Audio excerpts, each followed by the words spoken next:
We saw the Fellini film last Tuesday. It is not one of his best. It lacks a cohesive structure. You know, you get the feeling that he's not absolutely sure what it is he wants to say. Of course, I've always felt he was essentially a technical filmmaker.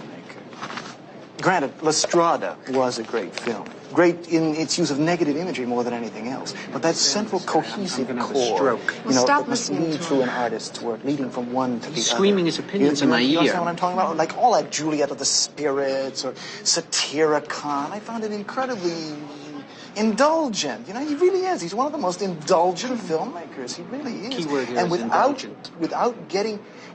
let's put it this What are you depressed about? I missed my therapy. I overslept. How can you possibly oversleep? The alarm clock.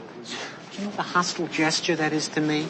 I know, because of our sexual problem, right?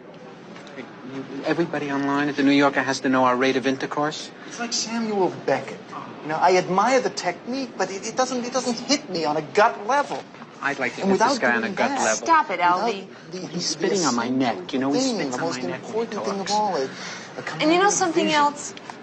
You know, you're so egocentric that if I miss my therapy, you can only think of it in terms of how it affects you.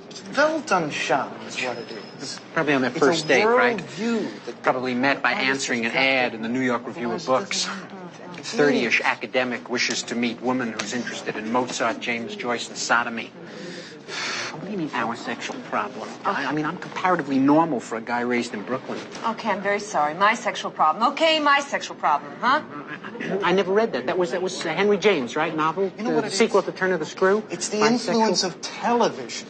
Yeah, now, Marshall McLuhan deals with it in terms of it being a high intensity, you understand? A hot medium. What I wouldn't give for a large sock with horse manure in it. Which he uses essentially What do you do when you get stuck on a movie line with a guy like this behind you? Wait a minute, why can't I give my opinion? It's a free country. He can give you. Do you have to give it so loud? I mean, aren't you ashamed to pontificate like that? And the funny part of it is, Marshall McLuhan, you don't know anything about Marshall McLuhan's work. Really? I happen to teach a class at Columbia called TV, Media, and Culture.